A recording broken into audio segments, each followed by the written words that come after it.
కొడంగల్ ప్రజలు పాలించే శక్తినిచ్చారు. చిట్టి రాసిస్తే కొడంగల్కొచ్చి పూర్తి చేస్తా, ఒక్క సంతకంతో అన్ని వస్తాయన్న రేవంత్. డీలిమిటేషన్ పై అనవసర రాద్ధాంతం చేస్తున్నారు. ఎన్నికల కోసమే Stalin political stunt. TV nine conclave లో కేంద్ర మంత్రి కిషన్ రెడ్డి. నెలాఖరులోగా 90% రైతు భరోసా పూర్తి చేస్తాం. రేపు సన్న బియ్యం పథకం ప్రారంభిస్తున్నాం. భద్రాద్రి ఆలయ అభివృద్ధిపై దృష్టి పెట్టామన్న తుమ్మల.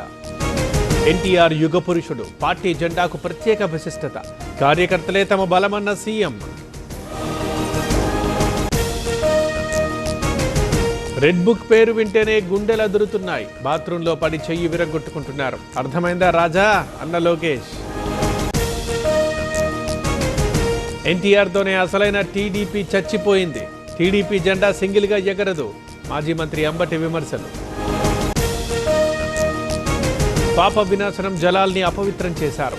విహారయాత్రలకు అడ్డాగా మార్చాలని చూశారు. తిరుమలను ప్రభుత్వం నాశనం చేస్తోందన్న భూమన.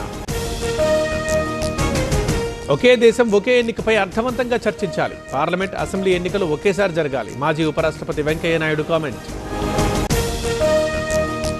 సికింద్రాబాద్ యశోద ఆసుపత్రికి కిషన్ రెడ్డి. ఎంఎంటీఎస్ బాధితురాలికి పరామర్శ. అన్ని విధాలా అండగా ఉంటామని హామీ.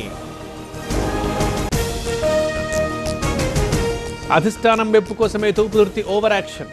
సొంత లాభానికి డ్రామాలాడితే ప్రజలు నమ్మరు. ఎమ్మెల్యే ఎంఎస్ రాజు విమర్శలు. కుర్చీ కోసమే రాజకీయాలు చేస్తున్నారు. నోటీసులకు తప్పకుండా వివరణ ఇస్తా. తనపై అభియోగాలు బాధాకరమన్న Kadapa mayor. Hyderabad income tax విభాగంలో భారీ మోసం. పన్ను చెల్లించే వారిని మోసగిస్తోన్న సిబ్బంది. 6గురిపై కేసులు నమోదు చేసిన సిబిఐ. కరీంనగర్ మార్కెట్ యార్డ్లో ఏసీబీ దాడులు. 60,000 లంచం తీసుకుంటూ పట్టుబడ్డ పురుషోత్తం. కర్నూలు జిల్లాలో అంతర్రాష్ట్ర దొంగలు. ఫోటోలు విడుదల చేసిన పోలీసులు. ప్రజలు అప్రమత్తంగా ఉండాలంటూ సూచన.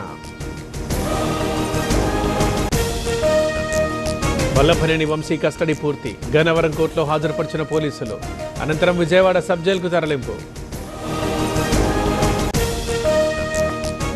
శ్రీశైలంలో ఘనంగా ఉగాది మహోత్సవాలు. కన్నుల పండుగ ప్రభోత్సవం. వేలాదిగా తరలివచ్చిన కన్నడ భక్తులు.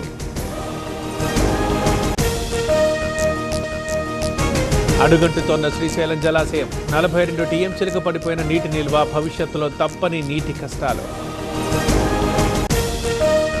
రేపు తెలంగాణలోని 10 జిల్లాలకు ఆరెంజ్ అలర్ట్. 38 డిగ్రీలు దాటుతున్న ఉష్ణోగ్రతలు. తెలంగాణ వ్యాప్తంగా వడగాలులు.